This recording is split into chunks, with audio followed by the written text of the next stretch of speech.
Welcome to Show Studio. It's Paris Fashion Week and it's our seasonal student panel, which is always my favourite panel because students are very, very smart and also tend to be more opinionated because you haven't got into the clutches of the industry yet where you have to be nice about everything all the time. I've got a great set of pupils with me, all girls, which is kind of propagating that thing that's only women that work in fashion, but oh well. We're going to talk about the Céline show and just sort of unpick a little bit about what Phoebe Philo does there, but also talk more generally about what's happened across Fashion Week and what we like and what we don't like. But before we sort of dive in, I'll let you guys just say a bit about who you are and what you're studying. Hi, I'm Giovanna Calora. I'm an MA History of Dress student at the Courtauld. I'd like to work in fashion curation and I'm currently working at Christie's. Hi, I'm Helena Fletcher. I am doing a BA at the Courtauld in History of Art and I intern at Show Studio. And I don't know exactly what I want to do, but something in editorial, I think. Hi, I'm Laura Lake. I am currently doing my MA at London College of Fashion in women's wear. I'd like to set my own business really when I graduate and yeah, just see where it goes. I'm Freya Morris. I'm studying fashion communication at Masters at St Martin's. Hi, I'm Julie. I study fashion communication with promotion at Central St Martin's on the BA and I would like to work in photography. Hi, I'm Jessica McGrady. I'm doing a Masters at the Royal College of Art. I'm doing women's wear. I hopefully want to do something in pattern cutting, probably avant-garde, not sure yet. Move on. Hi, I'm Barbara. I'm doing BA History at King's and I intern at Show Studio and I want to go into journalism. God, the possibility of life. So depressing, I feel so jaded. So the first question I want to ask is, it might be an obvious one, but do you guys still get excited by the shows and by Fashion Week? Because I think we take it for granted that people who kind of aspire to work in fashion, they follow the shows, they obsess over it. But I wonder, is it something that you guys really engage with, or does it just seem too overwhelming and too much? You're kind of shaking your head. I don't. I find it a chore to look through it all. Yeah. I think there's a lack of diversity. I think that it's repetitive in general. I don't know what you I don't think it's bringing out a new language of design because I think that's like presentation is very strong in how we perceive clothes and how we perceive identities, and with branding as well. Is it all really saying me? Would you rather just sit there and look at the pictures? It's probably a lot easier than actually tuning into the shows. You know, I just feel like you need a revamp in that, how you do the performance part. So is the problem in the presentation or is it in the fashion themselves, or is it I think there's some really interesting stuff happening at Fashion East. The way that they present their collections are interesting and they make them sort of really, get into it and consider it and think about what they're showing and how they're showing it and how they cast, and there's a real sort of like presence of designer through the whole process, whereas I feel fashion shows tend to just be like whitewashed with this parading up and down motion, which is really bizarre. I really like seeing like that rawness in like new designers as well. I think it's really like aspiring as a designer, wanting to become, hopefully. But it's like you just see something new and you see that spark still there, which when you see like the big shows, yeah, they're beautiful, like the Dior was beautiful, but then you can kind of see in that process behind it, but there's been so much been cut out from that like actual initial start point. Whereas I guess with design, we don't have that like money to push forward. We don't have that like we use our friends to connect with other people. It's that kind of like me. I think that's really important and quite interesting right now as well. Just with like the economics and everything as well, just in general. You mentioned Fashion East. What stood out for you guys? Have there been any shows that have kind of caught your fancy? Menswear shows mainly. Really? Grace Wales-Bowen I absolutely adore. And I also think with me, the problem that I find is the pace as well. It's such a fast pace that it's so hard to digest anything. I just prefer for when it comes out into stores and actually to go and see it and experience it. I think that's a big thing for me. Do you think there's too many shows? Is that part of the problem? I sort of tend to pick and choose who I look out for, so I just have my favourites really.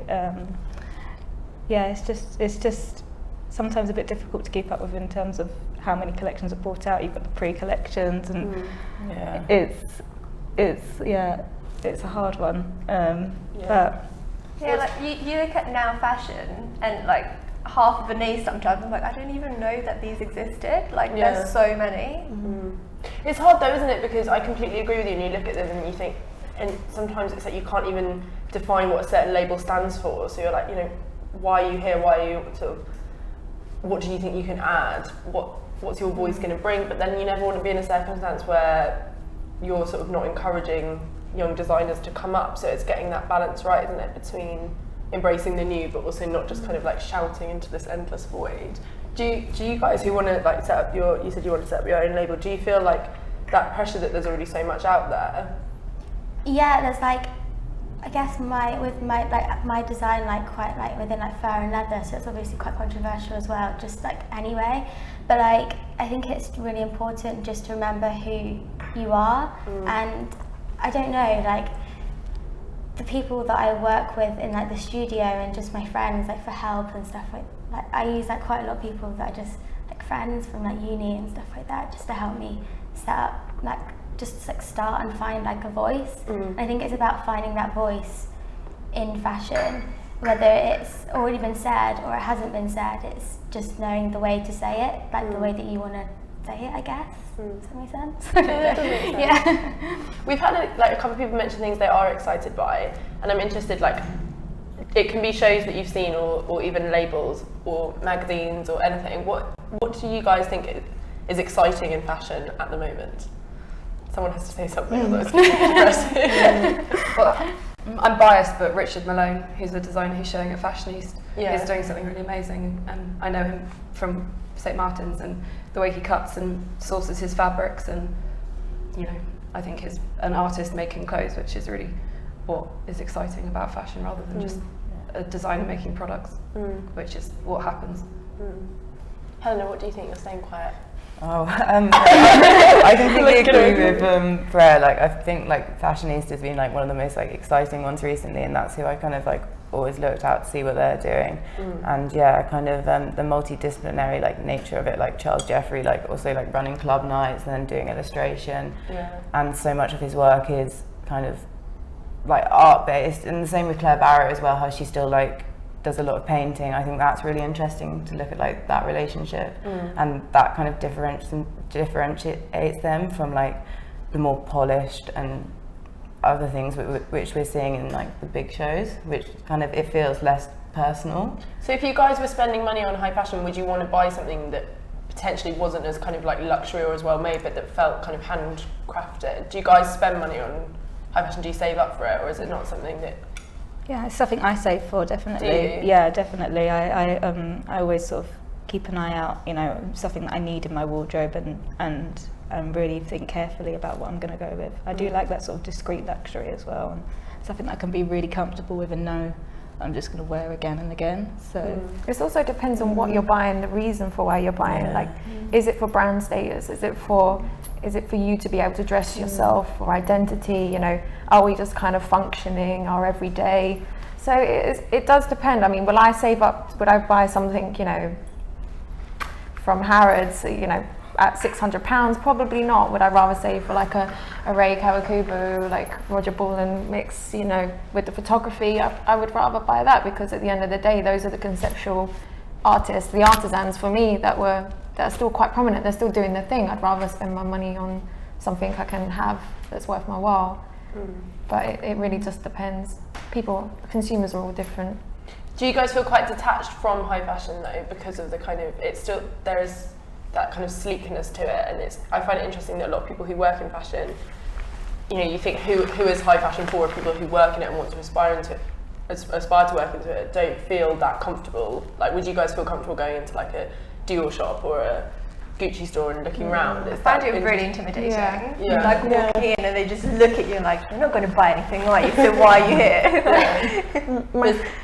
My friend actually did it. She went into the Dior shop and then she said, oh, I have an appointment, and she has this really crazy style, and they were really excited about it, because I think most of the customers are quite boring and like stiff, so they were really excited about it, and that was just to see like how are the clothes, like, you know, to look at it in the store I think is really important as well.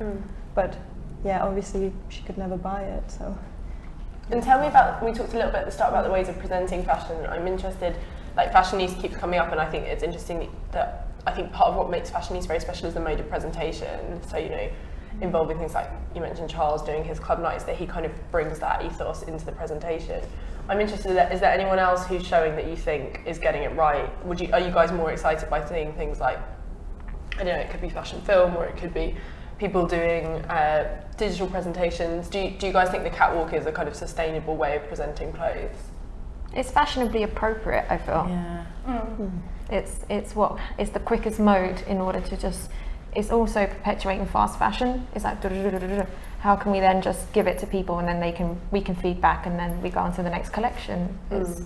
I think it is outdated in many respects. I mean, at the RCA, we're always trying to like, how can we do it differently? I think that's really important. I mean, there's so much technology as well. Yeah. How can we do it differently as a generation? I think a lot of designers are really missing a trick with, you know, digital culture, the internet, and the way images are treated on our phones, and, you know, the different type of imagery we're dealing with. And no one's really, I mean, Rick Owens did something really special, but no one's really embracing what we have in our hands. Everyone's got these really amazing tools in their pockets, and they're just kind of being ignored. And I think that it's time to start really sort of like using your phone as a really powerful tool that is entirely relevant, rather than that it's kind of frowned on, like put it away.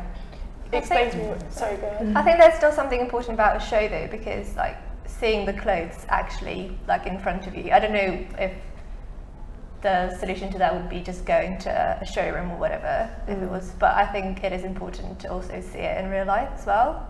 But yeah.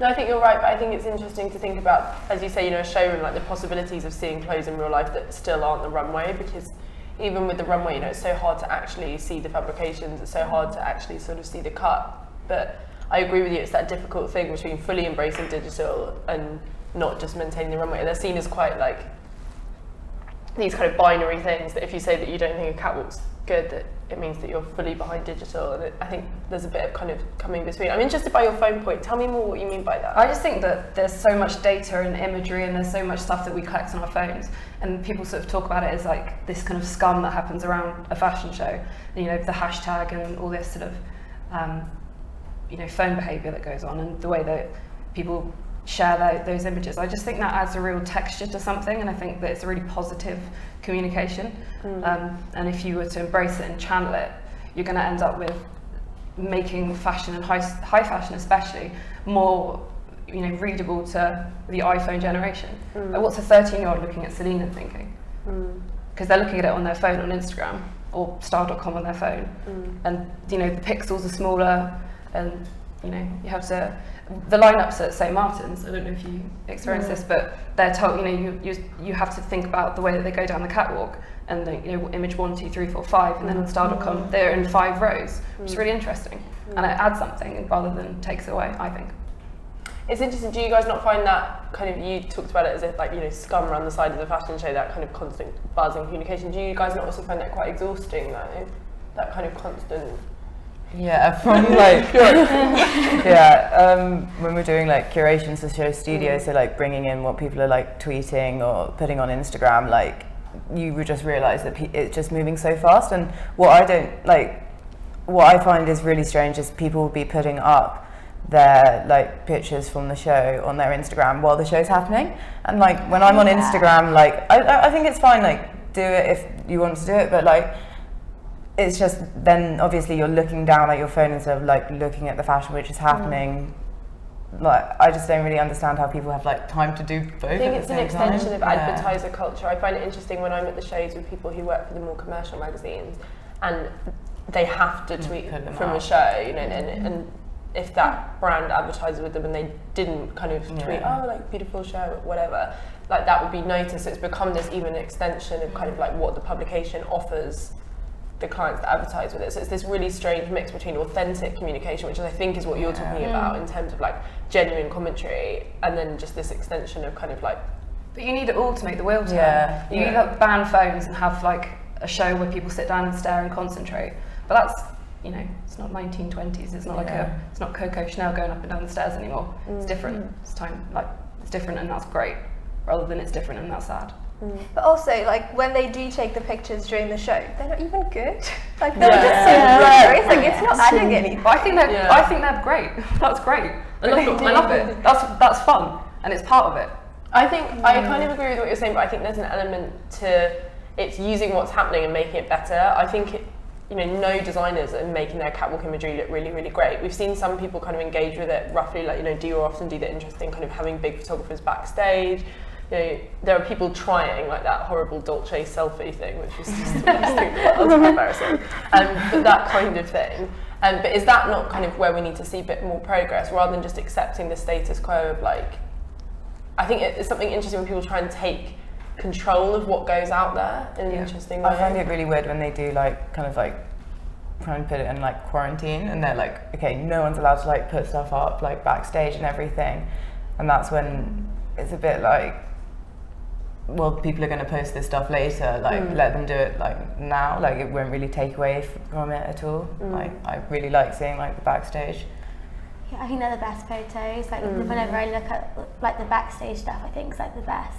Like, you don't even get to see, like, the real raw, like, what the garments are, what, I don't know, just how people act in the clothes. I guess is, like, the whole point is when you wear them, you've got to create this, that is your persona, it is the way you think, and if the models are hating their life backstage and they walk out and they look like they're loving it, then you're a bit like, oh, I don't know, and then you have, like, a different thought on the whole like, collection and the whole vibe of the show, I guess. You get different angles as well, like from backstage you get to see it from different perspectives rather than just a straight on catwalk look. So yeah, that's a really good point. It's interesting, it's kind of it's a tired debate in fashion, but I think it's always interesting to get people's opinions on it. When you look at kind of the models and the people who are wearing the clothes, like, do you guys feel a real sense of detachment? Because it's interesting as well, you will mention Fashionista, and I think a real thing that's happening with Fashionista is in terms of the casting and the kind of people that are wearing the clothes. And when you look at kind of high fashion runways, do you not find this sort of bodies quite strange that you're seeing? I'm interested that when I go to grad school shows or student shows, that ethos is kind of continued. Like, the models are always very slim, and they're always. I wonder why there's not more kind of urgency to see that change, or maybe there is and I'm just not looking in the right places. A good example actually was the Burberry show. Those girls were super young, like when you looked at them they were like 15 in your eyes, and you was just like, are you trying to sell me a strong female identity? I don't know if I crave to be 7 years younger. I don't know what you're trying to tell me by using these girls. And I didn't feel, it wasn't a comfortable way to view a show, because it was very fragile. I'm not particularly very, very fragile, but I can still appreciate clothing on a model, even if she's doing the backwards and forwards. But it was just a very strange experience for me, that this is the way that it's just slowly, they're getting more, what's the word, subdued in their appearance, and very, it was a complete contrast to what I'm familiar with. Yeah, I think that's a really smart point, because people often focus specifically just on the kind of weight aspect, but I think you're right in terms of the fragility of their appearance. That's become a massive kind of trend in models, like that real kind of like delicate thing. There was also a show though, I think it was one of the New York ones, none of the major names, but they had like one like plus size model, and I thought that was weird as well though, because it's kind of like that token large girl, and I think that's quite weird as well. So yeah, it's interesting with this, because a lot of the defense that designers give about why they don't use people of different kind of body shapes and sizes is the sampling. Like, they're like, we can't just make like millions of different sizes of samples. And those of you who study design, when you're at college, do you make samples in a size 8? 6. Yeah. This is so strange. I didn't experience. I did women's wear for my BA, and we were told to make clothes to the size we wanted to make clothes to. Were you? That's interesting. Like, they had dummies from size 14 to size 6, and some people use the size 6, but I think again it's craft, and making clothes is a craft and a skill, and to be able to make something look good on an actual like womanly body is so much more legitimate, and such a better way of concentrating and exercising your creative intelligence than just whapping it on something that we really understand as a model. Again, I don't agree with othering the plus size, I don't agree with that, but I think that in terms of communication, really concentrating on your casting, because the models become an extension of the clothes, and they just become this entire sort of like thing that you're saying. I think you just have to really concentrate, and people aren't, and it's lazy and it's destructive. I think it is lazy, but it's a systemic problem, isn't it? Like, I think, you know, it's kind of glamorous to talk about it in terms of, like, you know, people kind of fighting for their sort of beliefs and trying to make it sort of like take a stand against it, but, you know, the sampling is the problem. Like, as long as those samples are in that size, like, magazines are going to have to shoot girls that will fit in the clothes, and it kind of continues and continues. I wonder, you know, whether I kind of think in the way if the colleges made everyone learn to design on a size 12 or a size 14, it would get things started. It's interesting being a girl and studying and making clothes. Yeah. You're told to put them on yourself, which is a really good exercise because you can feel your body, and you know when things pull and crotch length and all that kind of stuff. I don't know. Yeah, the silhouette will identify who your customer is. You know, we all have to accept that there is a customer base extension to what we do, because we hope to sell clothes. Whether or not it will sell is another thing. But you know, when you do dress yourself, you know, maybe if you like one side being bigger than the other, then that would fit someone. Maybe not, it wouldn't have the same silhouette, but you learn from it that every female form is different, and it's always going to be a variation in fashion, and you just have to kind of follow it or pull away or just keep playing. I think with it's also a big problem for boys. I think it's not just girls who get male models the same. It's a human problem that we like young things. We're put upon. You guys are all young though, lucky you. So good. Let's talk a little bit, I kind of mentioned casting because it does kind of lead to Céline in some ways, because, you know, Phoebe Philo has not been the most diverse with her casting, and it's something that's kind of bothered me about her work in the past. I think she is trying harder, but, you know, whatever that means. But I'm interested, what do you guys think of Céline? I love it. I wish I could afford it. Yeah. It's very, very expensive. Why do you love it so much? I think it's just really normal in a way. Like, you can see it fit into anyone's wardrobe, and it's not something crazy outrageous, but it is still fashion. You can see there's design and thought behind it. That's interesting, like normal design. I quite like that. You know, those luggage bags, they just make me want to cry. Everyone has one. Yeah, it is. No.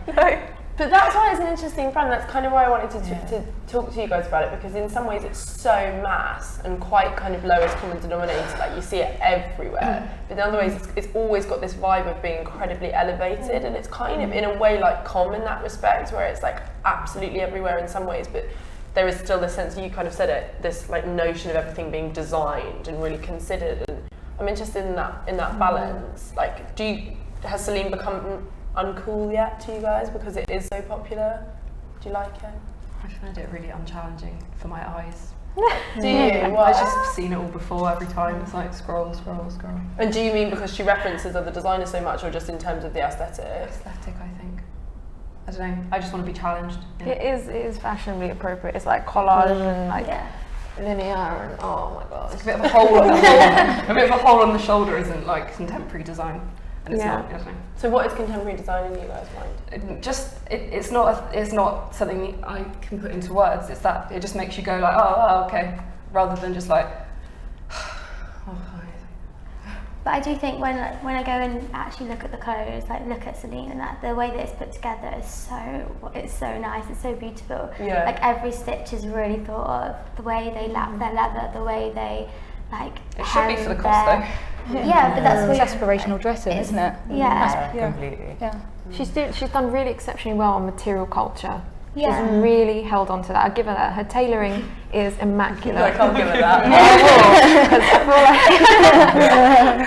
But I feel like, you know, it's just like, come on, just a little bit more. Like, even if you've been doing it for how many years, like you could just maybe overstep that. Like Céline did the rain, and I was just like, you know, even that's just another. He's been doing it for years. That was so good. Yeah, just that little. But just I feel like that's not what she wants to do. She doesn't want to push it that far. Like she wants to do things that you can wear, But which is everybody quite. has to push. Yeah, Everybody I feels know, the But it's push. LVHM as well. LVHM. Yeah. So you know. One of the two. Yeah, exactly. So that's why there is that. It just sort of fits in with their cache of brands that, you know, Celine is targeting what, you know, it's not doing the, you know, not the same market as Vuitton and any of the other brands, and you know, they've still got the accessory appeal, which is, you know, something that they thrive on. So I also think there's like a quiet loftiness to Celine, which is perhaps why they wouldn't do a kind of interesting installation as part of the catwalk show or anything like that. There is always the sense of it being quite removed and quite discreet, and I think for that reason innovation actually doesn't sit that comfortably with those kind of ideas, with the sense of being a little bit removed, a little bit subdued. You know, you can't imagine her really pushing forwards. She wants to be really private though, doesn't she? She moved from Paris to London so that she could be with her family, and she doesn't really want to be known as such. So I think it kind of goes with that, the designs, because if she was really out there with her designs, it wouldn't really fit that. I also think if you're out there and you're pushing it forward, you then have to kind of often you're required to back it up with kind of comment and theory, whereas what she does, it is very much clothes, which gives her that capacity to kind of remove herself from it, and it's just about the garments. It's not about kind of theatre or the great fashion conversation. But if you're making just clothes, who's buying? I don't know anyone who wears Celine. Sarah Harris, head to toe. Yeah, I don't know who that is. She's a fashion director at Vogue. Okay, I should know who that is. It's fine, I love her, so that's probably why I know. But I don't know her. I don't know anyone who. I know some people who carry a bag. Yeah. But you know. And that's the annoying thing of a brand, I think. Like that it's that they hold on to it just for a bag. Like I don't know. Hold on to it for a bag. Like it's Oh God. We come up with some real gems. But like I think it's like it's a difficult one because I guess it allows people that aren't in fashion to buy into fashion and to have that understanding of that it is this like high brand that is. I don't know. I don't know how to explain it. But I feel like sometimes people just put it on to just make people aware that they've got something expensive. Yeah, with these things, and it's not necessarily because they like it, or maybe they do like it, but it's because they've seen other people posting pictures of it. Yeah. And then they feel like, oh, this will make me look better or whatever. But for me, it's detrimental to the brand when there's such a huge saturation. Like Michael Kors now. Everyone has one. But he's very, very like commercial. Like he built his brand on that. I know, but I feel like I don't know. The luggage bag is kind of becoming a bit of a Michael Kors bag. Like tacky. I think you're right, because even Michael Kors is actually quite a good example, because you know when they do their ready-to-wear runway, they still want that to feel elevated and beautiful, and it just doesn't have that veneer or vibe anymore at all, because you just think of like every girl on the tube with that bag. I witnessed a 14-year-old with a fag, and she had a Michael Kors bag. I was just like, this is just I actually amazing. met a girl who had an accessories bag with an MK attachment on it. Really? I quite like that. I think it's quite cool. You know, it was kind of like, oh, nice Michael Kors. She was like, well, it's not, but it's pretending to be. It's strange that. Do you guys feel that in a sense? It's kind of like music, you know, when people are like, I liked it before it was cool. And do you guys feel a little bit like that with fashion? Like when it gets too mass, sometimes if there is like a particular accessory that becomes huge, it kind of actually puts you off engaging with the brand. I feel like that's happening a bit with. Like it's the same with Saint Laurent, like it doesn't feel that cool anymore because it's like everyone wears it.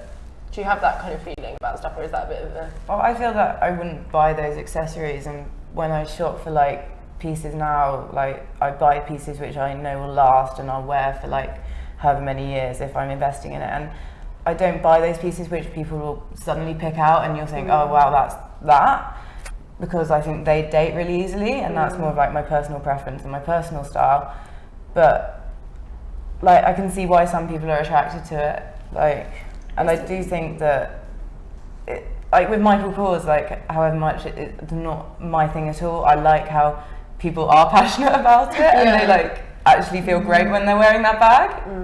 But that's the thing, it's that strange thing with fashion, isn't it, in that kind of loftiness about when something becomes popular, but actually something becoming popular is beneficial to fashion, but then it's like something that's popular, fashion people don't want, so fashion people don't really want the fashionable stuff. It's that really weird. Lost myself there. But then maybe that helps the innovation, and that's what keeps it going. Yeah, so maybe it's good. That kind of cycle. Why do you think everyone likes Celine so much? Because it is one of those, but I know that's a kind of a sweeping statement, but it is one of those those labels that's really kind of heralded and built up, and it's like, you know, real icon of like fashion and seen as really kind of, you know, Phoebe Philo, she's like the pinnacle of design, up there with like, you know, Raf and Ray or what have you. Why? It's because it's easy to get and people want to feel like they get it because that means they're in, and that's what fashion is, being in.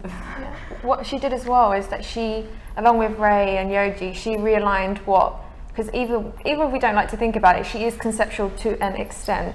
She realigned the kind of pattern cutting and tailoring notion to intellect, therefore we want to buy into that. And you know, there was a generation in the early like late 90s, 2000s where people were purchasing because of that conceptual notion, and that's why she's really just progressed through it with her clientele and who she is as a brand. And I mean, she does it well. That's what she does. She's maintained it. She's a businesswoman. Yeah. It's business. Fashion's business. It's selling. It's capitalism. Do you guys feel the same way about Comme? I loved that show. I loved it. It's so good. It's really good. I was going to wear that look today. I didn't want to overshadow you. I was like reading up about it yesterday, and it was called like, it was based on like witches and like powerful women that are understated, and I was like, yes, so great. Like, but how does Comme then maintain that thing? Because, you know, Comme is such a business, probably more of a business than Céline, just in terms of all that kind of like stuff you can get, you know, those like little wallets that absolutely everyone has, and all that kind of like Comme play and everything like that. But we always have this kind of sense that it is really sort of creative and innovative at the same time. So why do we feel that about Comme, or do we feel that about Comme but we don't necessarily about Céline? I think because as well, like Ray Kakubo like has Dover Street Market, and it has like another platform and it helps like newer designers, like it stocks like Molly Goddard and stuff like that. And you know, it stocks Celine, but it also stocks those like young designers that are, you know, I guess it's like a whole, as a brand, as a whole thing, like whatever it is, that it's just this persona of realist, like it's quite real, it's quite, I don't know, I guess, I know it makes loads of money and it has, like you said, like the t-shirts and it has all that like stuff as well, but just as like, and her as a businesswoman, I think is like, she's like incredible, like really, really incredible. But also they have different lines, so like what we see on the catwalk, like literally no one will wear, but it looks amazing. Yeah. But Celine is only like one brand, one line. Yeah, but like all those like striped t-shirts aren't that great, but I mean they sell a lot of them, so that's how they make some of their money. But I'm just interested in who you guys sort of maintain respect for in terms of pushing design forward, because it feels like there's a kind of an element where you're quite disillusioned with kind of the people who are heading up the big houses and what they're creating. But I'm interested, is there anyone sort of, you know, a big name? Is it a Raf Simons? Is it, you know, Eddie Slimane? Is it Tom Brown, whoever, who you guys look at and you're like, actually, no, they're doing something really exciting? Or do you think that it is impossible within the system of fashion at the moment to operate in a way that is kind of authentic and progressive? Well, Comme did do it. Com's main, you know, she hasn't been shaken throughout the decades, which I find phenomenal. Even though she's made commodities and like little bits that we can all buy for like £300. No Comme, But what she's been able to do is give us that performance, and she's been able to play and experiment and, you know, shapes and silhouettes, and everybody in fashion or even design respect her for that, and we can see it as designers and, you know, creators. We want to achieve to that certain degree that kind of experimental and play, and she's always brought it. She's always brought it to the forefront. She doesn't care. She's great. Oh, I love it. Is there anyone else that you guys think is really great? Big brands. Yeah. I appreciate Stella McCartney for not using animal products. I think that I just want to see people sort of pushing for that sustainability stuff, because it's, you know, that's what breaks my heart more than anything. It's all very well talking about, you know, what it looks like and, you know, if it's affordable and whether or not it was made in the right spirit and if it was on a well-fed girl, blah blah blah. But, you know, it's all going in landfill, and it's. You know. Do you feel at colleges that you get enough information about sustainability? Is it something that you're made to think about? It's definitely something happening at St Martin's. That's good. Yeah, we have Sustain RCA as well, so we're on the ball about that. It's just not like a sexy thing. That's the problem. I just don't know how much consumers are engaged with it. Like if you see a label on it that's like, you know, this was made with recycled, I just don't think people are like, oh great, I'll buy that over this. I don't know how that mindset is going to change. I can't remember I read it, but it was the other day, and it said that it was talking about like fashion, the fashion industry as a whole, and just like across like commercial, everything. And it said that before the garments even like go into being like made factory, over like 160 billion meters of fabric is left on the cutting room floor. Like that's just like, what? Like how is that happening? Like it's pretty. Yeah, it's sad, like when you think of it like that. I think there's definitely a difference between the clothes we wear, like the human needs to clothe yourself, and fashion. I think that sustainability in the clothes we wear is crucial.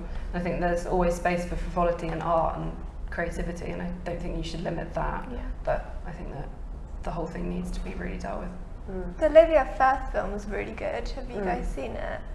I do think what she does is really good. But it was really, really interesting, and it was all about like sustainability and stuff. It's really good. She gets a lot of flack because she's like famous already and like not cool and edgy, but I think what she does is really, really important. Yeah, but like she does the green carpet stuff, and like really good designers, like Erdem did quite a bit of stuff, didn't he, this year? So yeah. But it's stopping it from being, you know, these initiatives and making it into the system. I think that's the problem at the moment, is often designers dabble in sustainability, and that's kind of a problem, because it's almost like you can do that and then you're kind of, it's always worse because they know how but they're not doing it all the time. Yeah, exactly. I don't want one t-shirt that's being considered. Don't bother. Do it all or don't do it, but just do it all. Are we trying to make a new hashtag, you guys? Sexy sustainability, or like, like it's necessary. But do you guys feel like when you buy your own clothes, do you think about that? Yeah. Or make them. Either way. Do you make your own clothes? Yeah. What are these bad boys? Very nice. I can't I'm say. joking. Debatable commission. No. Should we look at the Celine show and unpick what's been going on there? I'm interested. So I know you said it's impossible to pin down, but it seems like you're kind of thirsty for some design innovation, and I'm interested in just what you mean by that, and whether this opening look speaks to you in that way. Gorgeous. Somebody comment before me, please. There seems to be quite a lot of like lingerie inspired things recently. It's like I just feel like I've become numb to girls' breasts. Like when you're at runway shows, like it used to be something quite subversive and quite, you think about like, you know, right, when Yves Saint Laurent originally did it and it was really amazing, and now it's just like you're just. But it's just an appropriated pert boob that's like not a woman's breast, that's a model's breast, and there's a big difference. But that on a real body would be very different. But she's a woman as well. Burberry had the tits out on the girls, and I was like, oh. But then you get this, and then you've got like the free the nipple thing, like nothing on Instagram, it's like banned. But then this is just so normal, it doesn't really make sense. No, it's really, really bizarre. I think it is strange. The weird thing is, did you guys read about, it was the last Dior, I think it was the Dior Couture show, and the girl was wearing a sheer dress and she was 15, and it was like really fucked up, and it got like a bit of coverage where people were like, isn't this bad? But I was like, no, that's like really, really, really bad. It was really, really weird. But I feel like it's just, it's like people are so numb to it in fashion. Whereas if it wasn't in fashion, be like, oh my god, take it down. It's really strange. Sorry, what are we witnessing here? Is this lingerie? I'm confused. There's a lot of lingerie happening. The Wang show was just all like spa wear. It was like what you wear when you're like running around the spa. Linen. Shoes look okay. You know it's a bleep show when you're like, the hair's nice.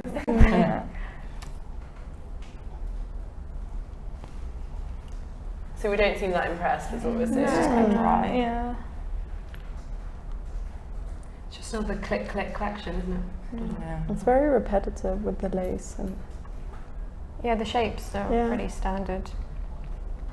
It's different for her in some respects because she doesn't usually do stuff that is that kind of hyper feminine, and that is interesting in terms of like. I do find it interesting how she develops herself and moves forward. You know, when she did that mad like painted collection, which I know was kind of visually exhausting after a while because it was so copied. But I think her own developments is interesting. And when you think, I find it interesting just to think of her design trajectory, because if you think of her at Chloe and how like kind of great her work was there at the time and how celebrated it was, and how removed it kind of is from what she's doing at Céline, and then this feels like she's going back, and I do find that interesting when designers kind of can reference themselves and go back, so that is interesting.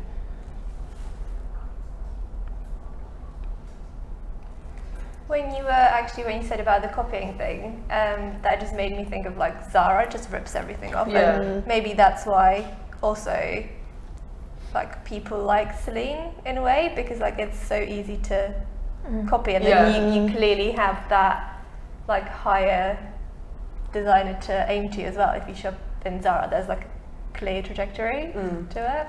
Makes it worse. Zara's a copy of a copy of a copy. But do you think the girls who buy the Zara copy actually knows it's like a Celine copy? No. Yeah, that's the thing. Yeah, it's really weird that. Yeah, they're not fashion. They're not fashion thinking. They are. It's really strange how we dress ourselves in dress culture, because we are asking clothes to do something for us, but we don't actually know, you know, in terms of where it was made. You know, it's just this thing that goes, I'm so chic, and then you walk out your door and then you're going to go get a husband, you know, whatever. But that's how we dress the majority of the time. And then it's that boundary that once you start to step over it and ask it to be your personality, or you're trying to pretend to be someone, I think that's where we've gone into fast fashion almost. We just want things to do that. That really annoys me. That's interesting when you say that, because when you look at this kind of fashion, and particularly kind of like high fashion that's around at the moment, do you feel like it's not to do with identity, it's not to do with kind of like, you know, tapping into who you are, and it is just about kind of like looking chic and kind of performing, and is that part of the problem? Yeah. I mean, I got 12 looks over it because I was wearing these trousers, because, you know, everyone's wearing skin tight jeans, no one's wearing, you know, crepey trousers with ruching. It's very much the norm. You know, I'm not normal to them because as a result of trying to do this, or to clothe myself, but and we all feel it to some degree, whatever we wear, because we choose to wear it. If people want to do that. So does fashion conform too much to society expectations? Yeah, I talk about that's a life. You talk about the cycle, and it's very vicious. It's like, you know, media, consumer, even to some extent literature, back to designer, and then designer gets fed by like the media. Oh, this is fashionably appropriate, so we're going to go do this again, and then it just goes on and on and on, and then what do we end up with? Flipping Zara and H&M. It's strange. We talk about it quite a lot on these panels. Is also the kind of obsession with dresses still, and cocktail wear, and how that's so, particularly kind of oddly from London designers, that's a massive part of what they do, and that just seems so removed from kind of like all the conversations that are going on between women and to an extent in the media about like who women are and how they live their lives. And then sometimes you look at fashion, I find that disconnect between not understanding the woman that this is for quite strange, like that, you know, it just doesn't seem to fit with a woman who has like a job and a life and kids, or like not kids, or traveling, you know. It's very much kind of like that pristine dressing for a man type aesthetic that really sort of prevails, which is quite strange. It's the Riviera look. Let's go on our yacht. I know that a lot of people in the art world wear Celine because Phoebe's with Max Wigram, gallery owner, and it is just go-to label for anyone at Frieze, basically. Prada. Charlie Porter does a really good thing on his blog where he goes to Frieze and like writes what everyone's wearing and like does like a bag tally. It's actually quite good, and you get a real sense of like it's worth checking out. So we're not impressed by this then? It feels very Chloe actually. I do agree with you, but not exciting enough. But then it's hard because I think what do we demand from our fashion now? And it's a huge question, but like, is it not enough that something is kind of, you know, beautiful and attractive? Does that have to? I wonder, do we go to different labels for different things? Yeah, like I wouldn't expect Celine to be doing the same as Comme, because Comme does Comme, like Celine does Celine. Like, I think, it's very much Phoebe, and there is a market for it, and like, it's not the most entertaining show at the time, but like, there's some nice pieces in there. Yeah, it's interesting. When I was at St Martin's doing my masters, my tutor said that to me. I think it was advice that his editor had given him when he first started in fashion. He went to like a Ralph Lauren show and he wrote his review, and he kind of really slagged it off. And then his editor just said, like, you can't slag it off for being Ralph Lauren. You have to like try and unpick, like, you know, you can't just be, oh, it's too preppy, it's this, it's this. So you have to look at that particular collection and what's happening at that time within the context of that brand. And I think that's what's difficult with something like this, is it's like, is the problem just the way fashion and operates and the way Celine operates within that, or is the problem like this collection? Do you know what I mean? Because it's like, not everyone's going to do the same thing, as you say. Not everyone can be really experimental and crazy. I think it plays back into the fashion system and how often the houses have to show. If you have to show 6 times a year, or however many times it is, you don't always have something to say. You wouldn't ask an artist to, you know, to just put something make a statement on demand, and that's what we're asking houses to do. And then we sat here bitching about it. Whereas maybe it needs to change from the cause, the root. Whether you show when you're ready and you show when you have things to say. Yeah. I think that makes the most sense, and I don't understand why more people don't do that, where they can continue to make clothes that drip into store, like I do. Obviously, it's not like they can take complete time out, but then only do an actual presentation to press when they feel like they have something to say. I just don't understand why that hasn't become like an ethos. It's really, really strange, because it would kind of solve all the problems in some ways. And it's not, it doesn't make any sense, like editors like constantly flying around the world, constantly travelling, analysing every single thing. It just doesn't. But they're not enjoying it. No, all I hear is negative. Yeah. Like, oh, it's such a drag, and I'm so tired because it's Fashion Week. Why are we doing it? If it's such a ball ache. I did read somewhere that the department stores, they're even more pushing for them to bring out more clothes for consumption. Especially if they don't meet the targets, they don't meet their criteria, you know, are we getting the stock in time? No. And, you know, they're really pushing on the designers in order for them to make money. Designers want to make money. So there's definitely, it goes a lot deeper. Even the designers, I don't think to some extent want to do 6 collections or whatever. No.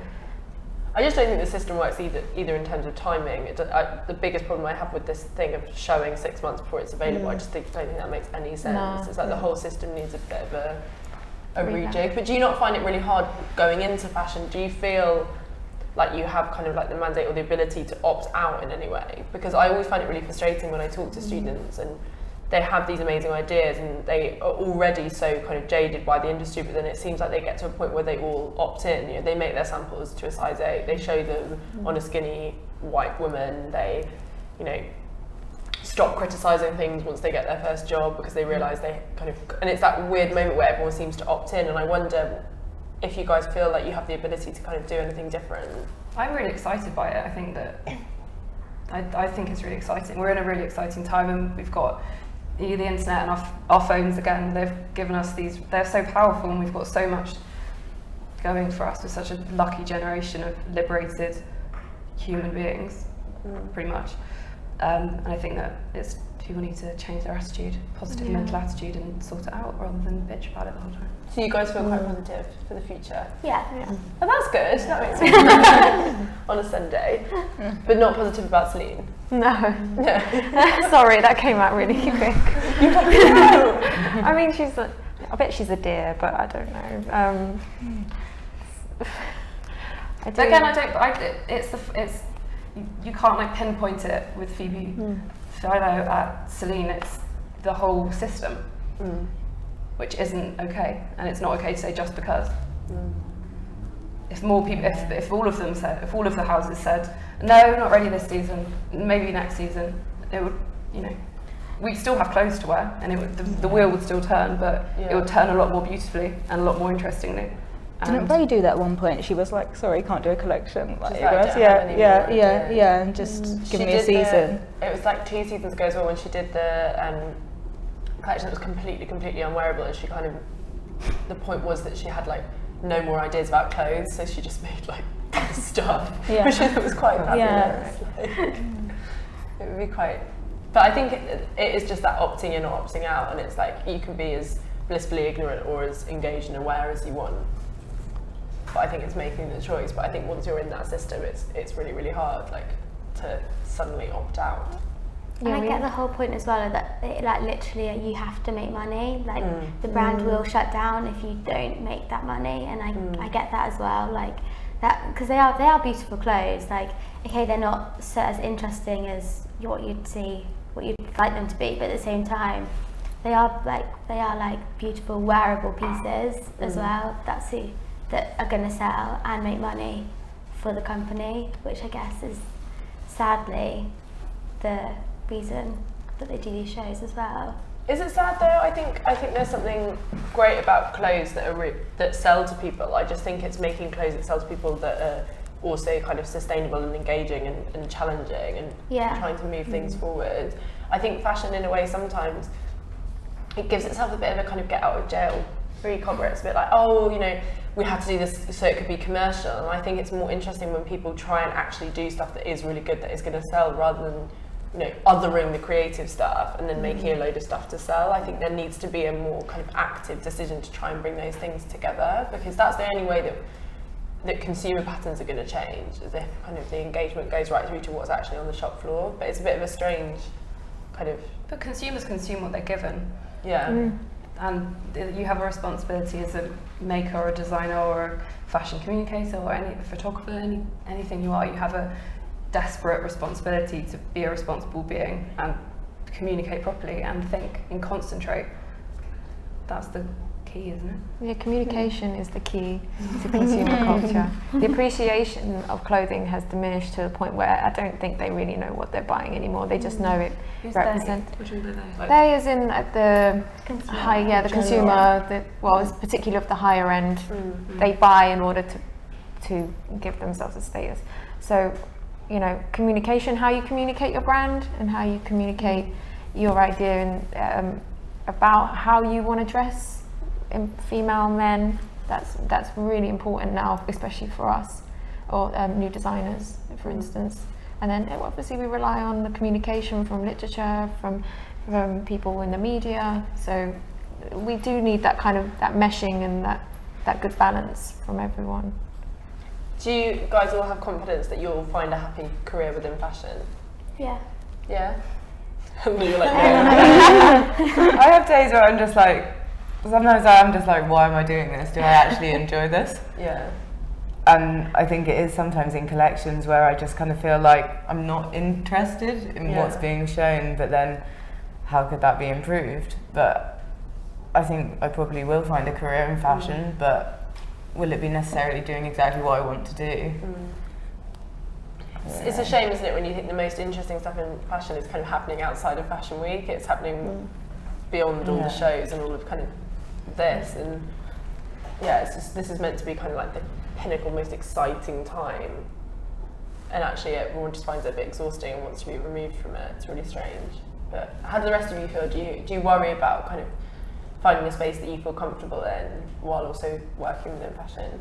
It's important to work in a space you don't feel comfortable in, and push that and work out why you don't feel comfortable. Like, just correct things that are wrong, or try and correct things that are wrong. But it also questions your methodology as well. And I think if that's something you want to hold on to, and you want to bring forward in your design, it makes you have that strong hold onto it. And that's why people do their BA, they do their masters.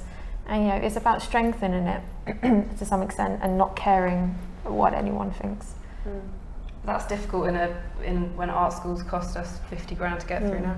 It's difficult to be like, oh fuck it, I'm going to say what I have to say. Like, I'm going to say what I have to say, but I want to pay my rent. And there's a brilliant interview with Louise Wilson on Show Studio in our In Fashion series where she talks about that. She talks about like that luxury of when she was at college, during that time where you could fuck things up, you could make a mistake, you could do something really nuts, really stupid, you could be it's changing design, and it's changing what graduates want to do. Everyone rushes into a job rather than